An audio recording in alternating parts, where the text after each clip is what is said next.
الحمد لله نحمده ونستعينه ونستغفره ونؤمن به ونتوكل عليه ونعوذ بالله من شرور أنفسنا ومن سيئات أعمالنا من يهده الله فلا مضل له ومن يضلله فلا هادي له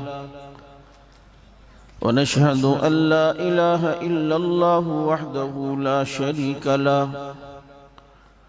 ونشهد أن سيدنا ومولانا محمدا عبده ورسوله صلى الله تعالى عليه وسلم.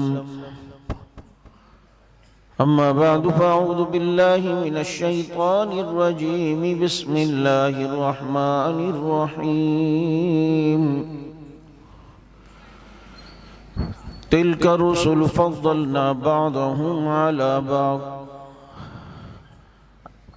صدق الله مولانا العظيم ونحن على ذلك لمن الشاهدين والشاكرين والحمد لله رب العالمين. يا رب صل وسلم دائما أبدا على حبيبك خير الخلق كلهم. هو الحبيب الذي ترجى شفاعته لكل هول من الأحوال مقتحم. محمد مصطفیٰ افضل ہیں یوں سارے رسولوں میں، جیسے ہوتا ہے گلاب افضل زمانے بھر کے پھولوں میں. اور کتنا بلند مقام ہے پایا صدیق نے، بستر نبی کے ساتھ لگایا صدیق نے. اور دشمن دین تڑپتا ہے بڑے تیش میں ہے، وہاں روضہ اقدس میں عمر عیش میں ہے. اور یہ سچ ہے کہ خطرہ اغیار بہت ہے، پر کیا کریں صحابہ سے پیار بہت ہے. اور آج کعبے میں نماز پڑھنے کا اعلان ہو گیا، خطاب کا بیٹا جو مسلمان ہو گیا. درود پاک. واجب الاحترام، کافی وقت گزر چکا ہے.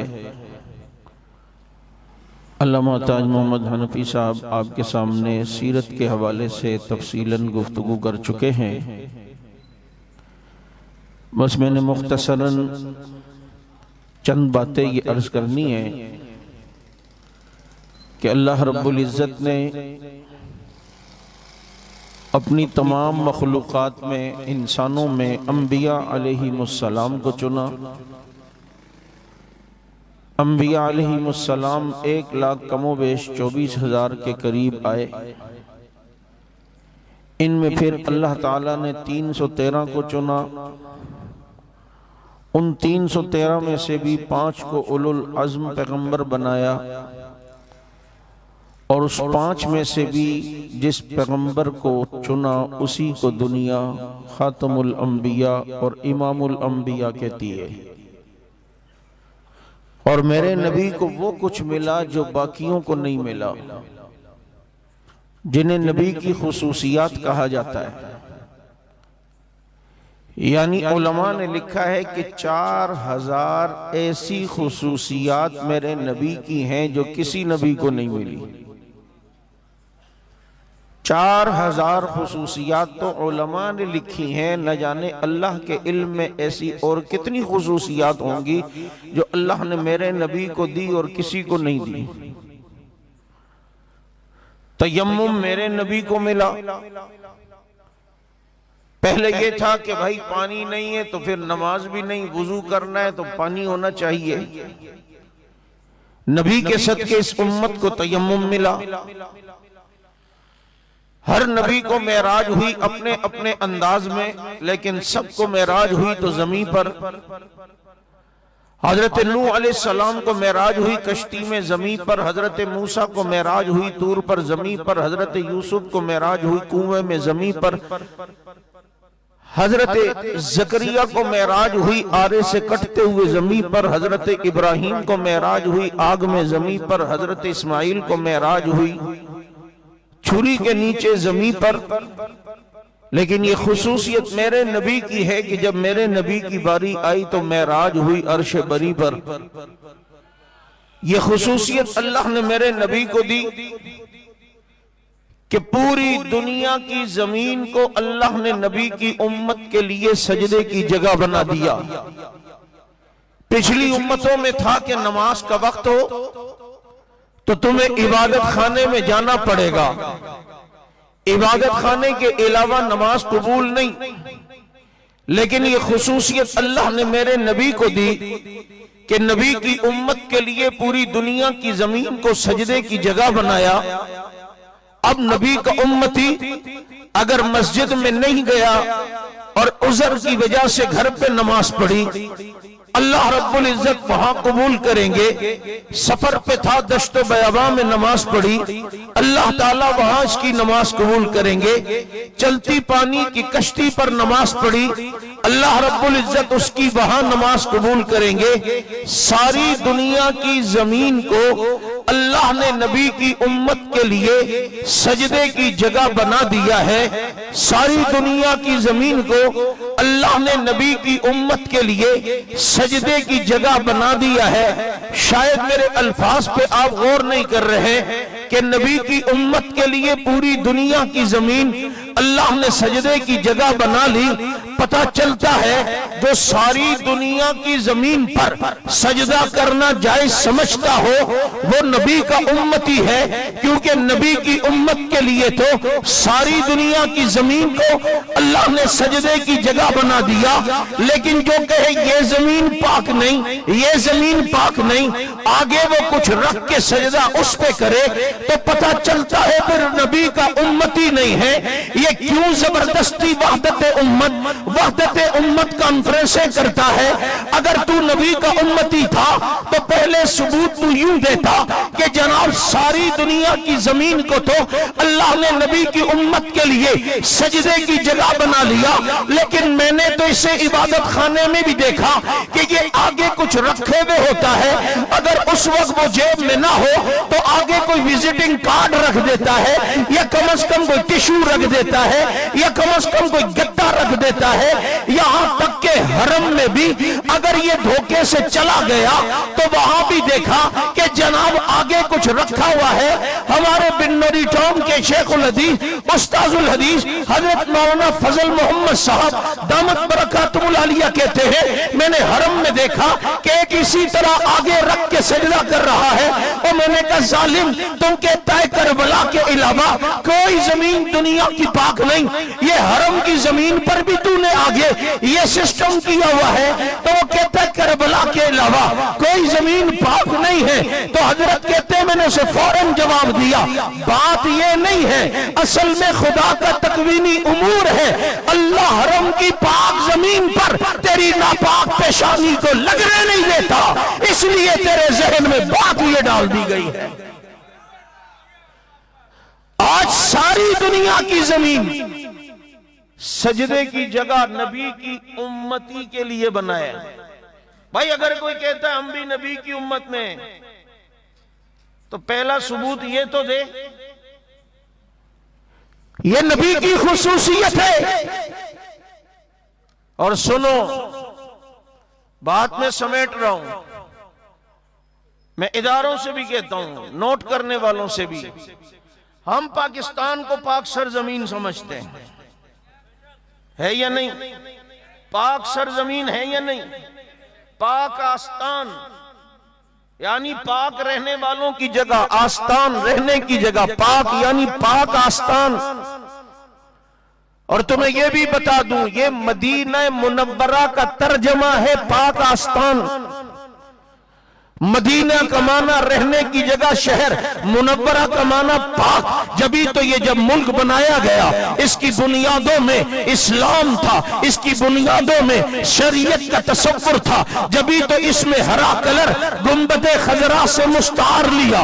اس کے نام رکھنے کی باری آئی تو کہا چونکہ یہ کلمے کی بنیاد پہ بنا ہے تو ایک ریاست کلمے کی بنیاد پر مدینے کے نام پر میرے نبی نے بنائی تھی، اور آج ایک ریاست کلمے کے نام پر ہم بنا رہے ہیں۔ تو مدینہ منورہ کا ترجمہ دیکھو پھر اردو میں کیا بن گیا، تو کہا جی اردو میں اس کا ترجمہ بن جائے گا، فارسی میں اس کا ترجمہ بن جائے گا پاک آستان۔ تو اب ہم پاکستان کو پاک سرزمین سمجھتے ہیں۔ توجہ، آج جو قوم پاکستان کی زمین پر سجدہ نہ کرے اور کہے نہیں جی کربلا کے علاوہ کوئی زمین پاک نہیں، سمجھ لے وہ اس پاک سرزمین سے کبھی وفا نہیں کر سکتا ہے، اس کے دل میں کبھی بھی اس سرزمین کی محبت نہیں آ سکتی ہے، وہ کبھی بھی اس زمین سے وفا نہیں کر سکتا ہے جب اس زمین کو پاک ہی نہیں سمجھتا۔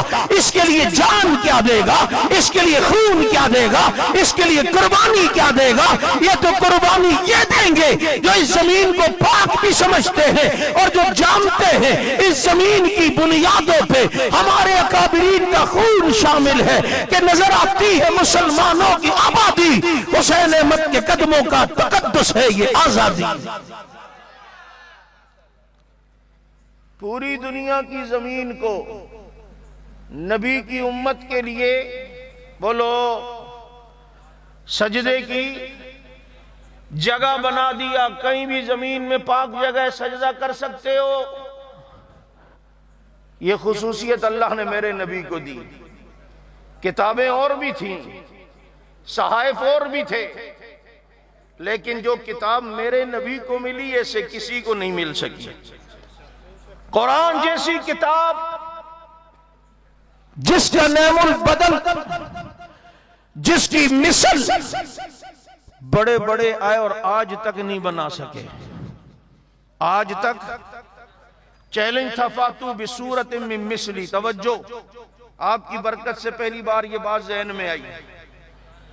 آج جو لوگ کہتے ہیں جی یہ قرآن خلفائے راشدین نے اس میں گڑا ہے بہت سی چیزیں، ان کو کہو ظالم، اللہ تو کہہ رہا ہے اس قرآن جیسی ایک صورت نہیں لا سکتے، تو پھر تم نے خلفائے راشدین کو اتنا پڑھا لکھا اور عظیم سمجھ لیا کہ وہ اس قرآن کا مثل لے کر آ گئے؟ پھر تو تمہیں ان کے قدم چومنے چاہیے جو اس کی مثل لے کر آ گئے۔ ہم کہتے ہیں کہ خلفائے راشدین بھی مل جائے تو اس قرآن کی مثل نہیں لا سکتے، اس قرآن کی مثل نہیں لا سکتے، لیکن یہ کہ تو انہوں نے بنایا، بہت سی چیزیں اپنی طرف سے گڑ دی، تو اللہ کا چیلنج برقرار رہا۔ پھر بولو، اللہ کا چیلنج تھا اس قرآن جیسی کوئی ایک صورت بھی بنا سکتا نہیں ہے۔ یہ خصوصیت اللہ نے میرے نبی کو دی۔ کتابیں اور بھی تھیں، تورات و زبور انجیل بھی تھی، 100 سے زیادہ صحائف تھے، لیکن لائے نہ کوئی ایسی کتاب جیسی قرآن جیسی ہو۔ کسی نبی کو ایسی کتاب نہیں ملی جس کا اول سے آخر تک ہمیشہ کے لیے محفوظ کر دیا ہو، جس کا اول سے لے کے آخر تک قیامت تک کے لیے انقلابی کتاب بنا دیا ہو، جس کے اول سے لے کے آخر تک قیامت تک کے انسان کے لیے بہترین رہنما اصول بنا دیا گیا ہو، بہترین مشعل راہ بنا دیا گیا ہو، جس کی مثل کوئی نہ لا سکتا ہو، جس کے لاکھوں حافظ رب نے پیدا کر دیے ہو، جس کے لاکھوں مفسر پیدا کر دیے ہو، جس کے لاکھوں حفاظت کرنے والے پیدا کر دیے ہو۔ یہ خصوصیت بھی اللہ نے میرے نبی کو دی۔ جیسی کتاب میرے نبی کو ملی ایسے کسی کو بھی نہیں ملی۔ سوال پوچھتا جا سامنے والے سے کہ جیسی کتاب میرے نبی کو ملی ایسے کسی کو مل سکتی ہے؟ کہے گا نہیں۔ جیسے شہر میرے نبی کو ملے ایسے کسی کو مل سکتے ہیں؟ جیسا حسن میرے نبی کو ملا ایسا کسی کو مل سکتا ہے؟ بولو نا۔ بابا جیسی شریعت میرے نبی کو ملی ایسے کسی کو مل سکتا ہے؟ جیسے اصول میرے نبی کو ملے ایسے اصول کسی کو مل سکتے ہیں؟ تو ان سے کہو کہ جیسے یار میرے نبی کو ملے ایسے کسی کو مل سکتے ہیں؟ وہ کہتا ہے نہیں، نبی کو کتاب بھی اعلیٰ ملی، شہر بھی اعلیٰ ملے، شریعت بھی اعلیٰ ملی، لیکن ساتھی اعلیٰ نہیں ملے، نعوذ باللہ۔ ساتھی اعلیٰ نہیں ملے کا مطلب یہ کہ تو سمجھتا ہے بھائی ساتھی تو وہ تھے جو نبی کی نگاہ نبوت سے اس طرف آئے۔ جو ساتھیوں کو نبی کے شاگردوں کو برا کہہ ناکام بتائے تو یہ تو نبی کی محنت پہ پانی پھیر رہا ہے۔ بھائی صحابہ تو نبی کی محنت کا نچوڑ ہیں۔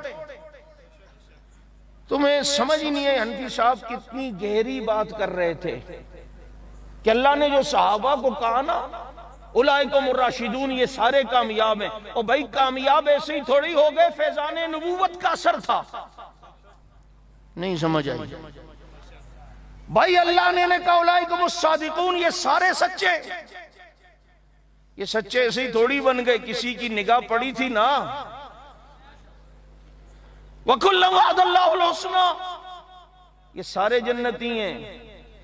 بھائی جنتی ایسے ہی تھوڑی بن گئے، کسی کی نگاہ پڑی تھی نا۔ اور نگاہ نبی میں وہ تاثیر دیکھی، بدلتی ہزاروں کی تقدیر دیکھی۔ یہ بجلی کا کڑکا تھا یا صوت ہادی، عرب کی زمین جس نے ساری ہلا دی۔ کس نے ذروں کو کس کی نظر تھی جس نے مردوں کو مسیحا کر دیا، اور لکھاں تاجور حبیبہ تیرے غلام بن گئے، چرواہے در پہ آ کے جگ دے امام بن گئے۔ یہ چرواہوں کو دنیا کی امامت کا طریقہ کس نے سکھایا؟ خود سوچو۔ جو نبی کے یاروں پر انگلی اٹھاتا ہے وہ نبی کے فیضان نبوت پر انگلی اٹھا رہا ہے، وہ نبی کی محنت پہ انگلی اٹھا رہا ہے کہ شاگردوں میں کمال ہی نہیں آیا، استاد نے محنت بھی کی پھر بھی کمال نہیں آیا۔ ظالم، آج کا استاد محنت کرے تو شاگرد ٹاپ کرتے ہیں، اور استاد اگر امام الانبیاء ہو تو پھر بتاؤ شاگرد کیسے ٹاپ کریں گے؟ پھر وہ کہاں پہنچیں گے؟ آج کا استاد تو صرف پڑھاتا ہے، صحابہ کا استاد صرف پڑھاتا نہیں تھا، نگاہ نبوت بھی ڈالتا تھا، فیضان نبوت کی کرنیں بھی ان کی طرف پھینکتا تھا، نور نبوت کی کرنیں بھی ان کے دل میں منتقل کرتا تھا۔ میں ایک بات کہا کرتا ہوں، آج ہم صحابہ کرتے ہیں، لوگ کہتے ہیں سیرت کی بات نہیں، صحابہ کی بات ہو۔ ظالم، صحابہ کی سیرت نبی کی سیرت ہے۔ ہم دنیا کو بتانا چاہتے ہیں شاگردوں میں اتنا کمال ہے تو استاد میں کتنا کمال ہوگا۔ یار شاگرد اپنی سواری اگر دریا پہ چلا سکتے ہیں تو استاد کی سواری عرش پہ کیوں نہ چلے؟ اگر شاگردوں کی بات درندے مانتے ہیں تو استاد کی بات درخت کیوں نہ مانے؟ اگر شاگردوں کی بات میں اتنی تاثیر ہے کہ وہ دنیا میں انقلاب برپا کر دے تو استاد کی خاموشی میں کتنی تاثیر ہوگی؟ اگر شاگردوں میں اتنا کمال ہے تو استاد میں کتنا کمال ہوگا؟ اور دنیا کہتی ہے درخت اپنے پھل سے پہچانا جاتا ہے، آسمان اپنے تاروں سے پہچانا جاتا ہے، اور قرآن اپنے پاروں سے پہچانا جاتا ہے، اور محمد اپنے یاروں سے پہچانا جاتا ہے۔ ہاں یہ پہلے تو کچھ نہیں تھے، یا بہت بڑے بن گئے، اس لیے کہ نگاہ نبوت پڑی۔ دیکھ لو بچپن میں تجارت کے لیے باپ نے بھیجا، وہ فلسطین کے علاقے میں اہل کتاب کے راہب نے دیکھا تو اس نوجوان کو پکڑ لیا۔ بیٹا کہاں سے آئے ہو؟ مکہ سے۔ کون سا قبیلہ ہے؟ قریش۔ نام کیا ہے تمہارا بیٹا؟ کہا عمر۔ کا صبر، کاغذ قلم دکھایا، کہا اس پہ لکھ دے یہاں کا تو حکمران بنا تو مجھے نہیں نکالے گا۔ وہ نوجوان کہنے لگا جن کا نام عمر تھا کہ بابا جی خیریت تو ہے، ناشتہ واشتہ کیا ہے، دماغ ٹھیک ہے تیرا؟ ابے میں اور حکمران، میرا باپ مجھے بکریاں دیتا ہے، اونٹ دیتا ہے، مجھ سے بکریاں نہیں چرائی جاتی، اور تو کہتا ہے میں یہاں تک کا حکمران بنوں گا؟ اس بابے نے کہا پتر عمر، آج تو بکریاں نہیں چرا سکتا، ایسے نبی کی نگاہ پڑے گی کہ پھر تیرے خط سے دریا بھی چلیں گے۔ آج تو اونٹ نہیں چرا سکتا، ایسے نبی کی نگاہ پڑے گی کہ تو تھر تھراتی زمین پہ درہ مارے گا تو مدینے کی زمین بھی تھم جائے گی۔ لوگ بکریوں کو ہنکاتے ہیں، آج تو بکریاں نہیں بھگا سکتا، لیکن تیرے رومال کے اشارے سے مدینے میں لگنے والی آگ بھی تیرے رعب سے بھاگے گی، اور پھر آج تو بکریاں نہیں چرا سکتا، آئندہ تیرے خط سے دریا چلیں گے اور چلتے ہوئے نیل کو دیکھ کر دنیا کہے گی کہ زینت کے خزانے کو الماس کہتے ہیں، لگے طلب پانی کی اسے پیاس کہتے ہیں، یوں تو سب کی پیاس بجھاتا ہے دریا، جو دریا کی پیاس بجھائے اسے عمر بن خطاب کہتے ہیں۔ یہ کمالات آئے کس کے، کس کہاں سے؟ نگاہ نبوت کا اثر ہے۔ صحابہ کی سیرت، تمام کمالات یہ نگاہ نبوت کے اثرات ہیں یا نہیں ہیں؟ بولو نا، یہ نگاہ نبوت کا اثر ہے یا نہیں ہے؟ یہ تو جنگلوں میں بھی جاتے ہیں، وہ حضرت سفینہ نبی کے صحابی جنگل کا شیر دھاڑتا ہے، کہتا ہے اگر تو جنگل کا شیر ہے تو میں محمد کا شیر ہوں۔ ہائے ہائے، وہ بھی صحابہ کی لاج رکھتے ہیں، کیوں نہ رکھیں؟ جو صاحب بصیرت ہو وہ جانتا ہے، بلکہ جس میں تھوڑا سا شعور ہو۔ کہتے ہیں دیکھو نا، جاننے والا کتا تھا صحابہ کہف کی، کتنی عزت کی، پہرا دیا۔ کہتے ہیں وہ کتا بھی جنت میں جائے گا جو صحابہ کہف سے محبت کرتا تھا۔ میں نے کہا بس مسئلہ واضح ہو گیا۔ کہتا ہے کیا؟ میں نے کہا صحابہ کہف سے کتا محبت کرے تو جنت میں جائے گا، اور اصحاب محمد سے حق نواز محبت کرے تو جنت میں نہیں جائے گا۔ اصحاب کہف سے کتا محبت کرے تو جنت میں جائے گا۔ وہ اصحاب کہف کے اصحاب ہیں، غار کے ساتھی ہیں، اور یہ تو محمد الرسول اللہ کے ساتھی ہیں۔ کہتے ہیں جی کتا جب اصحاب کہف کے پیچھے چلتا تھا نا، ادب میں بھونکتا بھی نہیں تھا۔ میں نے کہا کتے سے سبق سیکھ لے، وہ اصحاب کہف پہ نہیں بھونکتا، تو اصحاب محمد پہ کیوں بھونکتا ہے؟ کہتے ہیں اس نے پہرا دیا تھا، وہ جنت میں جائے گا۔ میں نے کہا ہم بھی پہرا دے رہے ہیں، انشاءاللہ جنت میں جائیں گے۔ کہتے ہیں صحابہ کہف کی کرامت ہے، 309 سال تک سوتے رہے۔ میں نے کہا وہ سو کے کرامت دکھاتے ہیں، اور اصحاب محمد دنیا کو جگا کے کرامت دکھاتے ہیں۔ سوئی ہوئی قوموں کو جگایا ہے، بھٹکے ہوئے لوگوں کو راہ پہ لگایا ہے، جہنم میں جانے والوں کو جنت کی طرف پھیرا ہے۔ والذین اتبعوہم بإحسان رضی اللہ عنہم ورضوا عنہ، یہ صفات اللہ نے ان کی بیان کی ہے، لیکن بات آخر میں وہی آئے گی۔ میں صحابہ کی جتنی سیرت بھی بیان کروں، یہ سیرت صحابہ فیضان ہے نبوت کا، یہ شان ہے میرے نبی کی۔ آج دشمن یہ چاہتا ہے نبی کے شاگردوں کو ناکام بتا کر استاد کو نعوذ باللہ ناکام متصور کریں، اور دنیا کو بتائیں کہ استاد نعوذ باللہ محنت نہیں کر سکا، شاگرد اتنے ناکام ہو گئے۔ میں کہتا ہوں میرے نبی کے مدرسے میں جو شاگرد بھی آیا اللہ نے اسے کامیاب کر دیا۔ جو بکریاں چرانے والا تھا اللہ نے اسے بھی حکمران بنا دیا۔ جو حبشے کا کالا تھا اللہ نے اسے بھی بیت اللہ پہ چڑھوا دیا ہے۔ جو آیا ہوا فارس سے سلمان تھا اللہ نے اسے بھی مقام دے دیا ہے، اور جو قریش سے آنے والا فاروق تھا اس کے لیے جنت میں محل بنا دیا ہے۔ جو نبی کے مدرسے میں آتا گیا خدا اسے رضی اللہ بناتا گیا،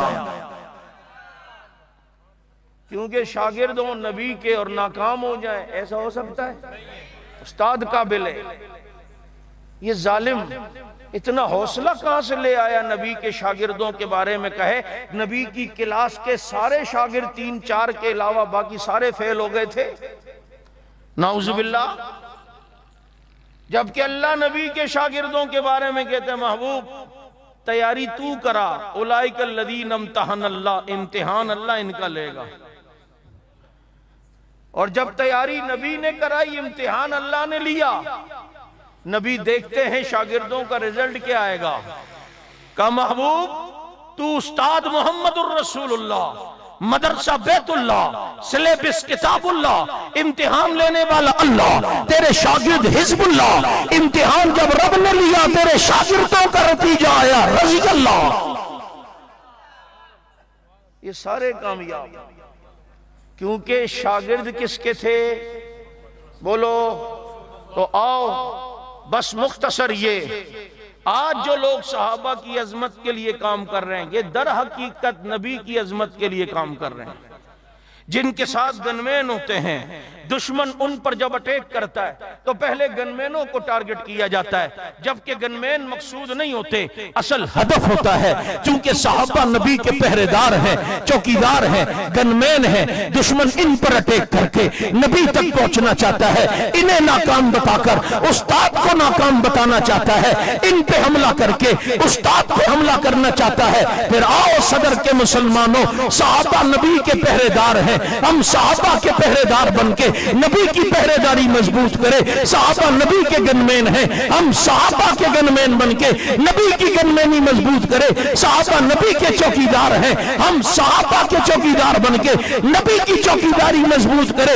اسی کو تو میرا حیدری کہتا تھا، وہ مستانے محمد کے میں مستانہ صحابہ کا، وہ پروانے محمد کے میں پروانہ صحابہ کا، وہ دیوانے محمد کے میں دیوانہ۔